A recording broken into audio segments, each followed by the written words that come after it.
स्वागत है आप सभी का ट्रू मीडिया ज्योतिष विज्ञान में। आज हम बात कर रहे हैं तंत्र की, कि यह तंत्र क्या है और तंत्र का कार्य करने वाले को तांत्रिक कहा जाता है।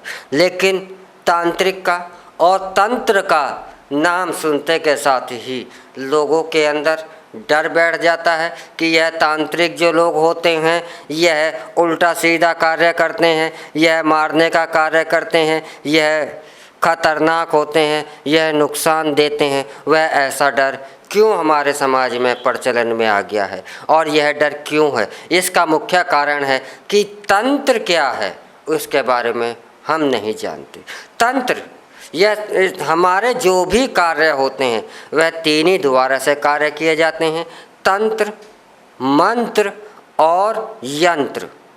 यंत्र भी आपको समझ में आ जाता है कि यंत्र हैं, जैसे कि हमारे कुबेर यंत्र है, लक्ष्मी यंत्र है, श्री यंत्र है। इस प्रकार के जो यंत्र होते हैं, मनुष्य इन यंत्रों के द्वारा से और अपनी जो कार्य सिद्धि, जो मन की सिद्धि होती है, मन की इच्छा होती है, अपने कामों की सिद्धि यंत्र के द्वारा से करता है। दूसरा मंत्र के द्वारा से होते हैं। मंत्र का अर्थ है कि आप अपने मन से किसी देवता को ध्वनि के द्वारा से उसका ये ध्यान कर कर उसके प्रार्थना कर कर आप अपने कार्यों को सिद्ध करते हैं। अब तीसरा आता है तंत्र।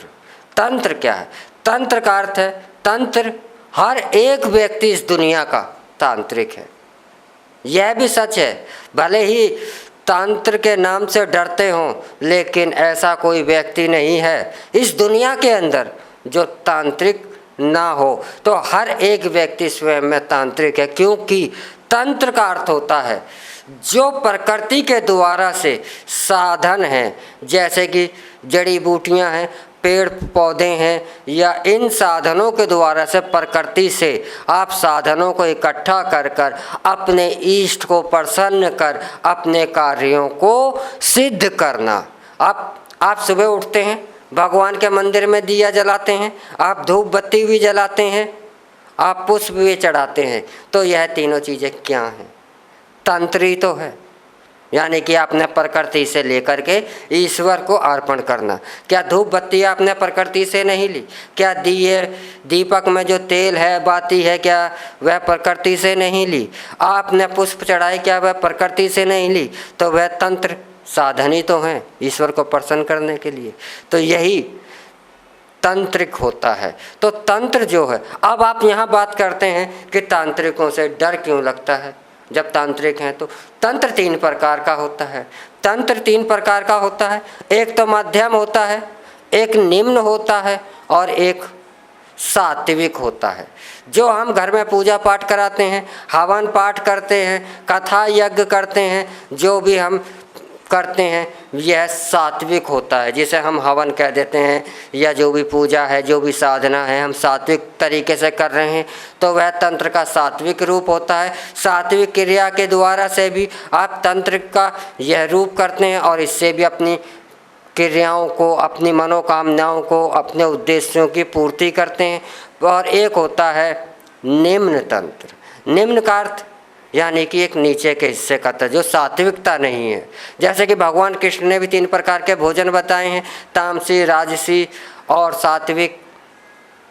तो जो निम्न तंत्र होता है यह तामसी प्रवृत्ति पर आधारित होता है। यह तामसी प्रवृत्तियाँ यानी कि इस क्रियाओं को करने के लिए आपको शराब की, मांस की, शमशान की, ऐसे चीज़ों की आपको आवश्यकता होती है, जैसे कि जीवों के अवशेषों की। इन चीज़ों के द्वारा से तंत्र किया जाता है। तो आज जो चलन में है तंत्र का, आज चलन में तंत्र का निम्न रूप है, अर्थात शमशानी साधनाएं यह तंत्र के द्वारा से की जाती हैं। तो यह शमशानी जो साधनाओं का ही बहुत ज़्यादा प्रचलन आज ज़्यादा हो गया है कि लोगों को ऐसा विश्वास हो गया है कि यह शमशानी साधनाओं के द्वारा से ही बहुत जल्दी से अपने उद्देश्य की पूर्ति हो जाती है। तो ऐसा नहीं है। आप किसी भी साधना से आप करेंगे, चाहे तंत्र की सात्विक साधना हो या तामसी साधना हो या मध्यम साधना हो, कोई सी भी साधना से करते हैं आपके उद्देश्य की पूर्ति हो अवश्य ही होती है। लेकिन आपके विचार किस प्रकार के हैं? कुछ लोग के विचार जो सात्विक नहीं होते, उनके प्रवृत्ति ही तामसिक है, तो वह तामसिक की ओर आकर्षित होते हैं। और आज हमारा जो समाज है वह तामसिक प्रवृत्ति की ओर ही बहुत ज़्यादा बढ़ रहा है। इसीलिए आज जो है तामसी तंत्र अर्थात शमशानी तंत्र, जो शमशानों के अंदर जो तांत्रिक क्रियाएं होती हैं, उनका ही प्रचलन आज ज़्यादा बढ़ रहा है।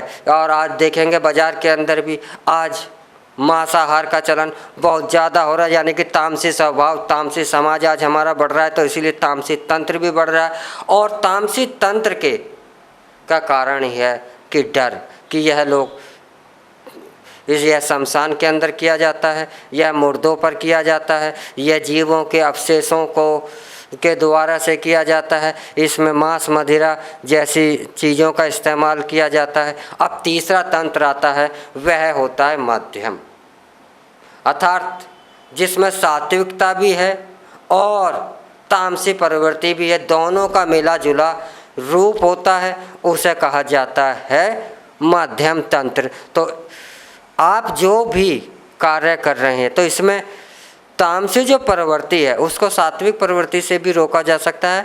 और ऐसा नहीं है कि जो तांत्रिक है वह जो भी क्रिया कर रहा है वह आपके लिए सदैव घातक ही है, ऐसा नहीं है, और ना ही इतनी घातक होती है। हाँ, अपने उद्देश्यों के लिए आज तामसी तंत्र का ही ज़्यादा प्रयोग होता है। तो तंत्र जो है, जिससे डरने का एक मुख्य कारण यही है कि हम तंत्र के बारे में नहीं जानते। हम पूजा करते हैं, अगर आपसे कोई कहे कि मैं पूजा करता है, पूजा होती है, तो आप नहीं डरेंगे। लेकिन आपसे कोई कहे कि वह तंत्र कर रहा है, तो तंत्र का अर्थ आज जो इसका रूप है और जो इसका जो आज विकृत रूप जो सामने आ रहा है, वह जो यह कहा जाता है कि यह तंत्र का प्रयोग मारण, उद्देशन, उल्टे सीधे कर्मों के लिए किया जाता है। तो हम पूजा करते हैं तो इसमें भी कोई उल्टा सीधा उद्देश्य नहीं है, यह भी तो एक तंत्र है। तंत्र का अर्थ है कि प्रकृति की जो भौतिक वस्तुएं हैं वह देवता को अर्पण करे और उनसे अपनी प्रार्थना करे। तंत्र में मंत्र का भी सहारा ले लिया जाता है, यंत्र का भी यदा कदा ही प्रयोग किया जाता है, बहुत ही कम प्रयोग किया जाता है। अधिकतर तो अगर इनमें यंत्र का प्रयोग होता भी है तो वह कागज़ के या पुतलियाँ बना करके उसका मूर्त रूप बना करके ऐसे यंत्रों का प्रयोग किया जाता है। तो तंत्र जो है इतना खतरनाक नहीं है, इतना डराने वाला नहीं है और इतना भयंकर नहीं है जिसका कि जैसा कि आज इसका रूप प्रचलन में है। क्योंकि हर एक व्यक्ति कहीं ना कहीं तांत्रिक अवश्य ही होता है। आप अगर ईश्वर को पुष्प भी चढ़ा रहे हो तो यह भी एक तंत्र की ही क्रिया है, तो आप भी तांत्रिक हुए। तो तंत्र से इतना डरने की आवश्यकता नहीं है एक तांत्रिक से, और तंत्र इतना भयावह नहीं है जितना कि इसका प्रचार किया जाता है। तो इसी के साथ हम आपसे अब विदा लेते हैं। अगले एपिसोड में फिर मिलेंगे एक नए विषय के साथ, एक नई जानकारी के साथ। तब तक आप हमारा ट्रू मीडिया ज्योतिष विज्ञान को लाइक शेयर कमेंट करना ना भूलें, और हमारे द्वारा दी गई जानकारी आपको कैसी लगी इस विषय में भी आप बताना ना भूलें। हर हर महादेव। अगर आप ये वीडियो YouTube पर देख रहे हैं तो हमारे चैनल को सब्सक्राइब करें और बेल आइकन को दबाना ना भूलें। अगर आप Facebook पर ये वीडियो देख रहे हैं तो हमारे पेज को लाइक करें।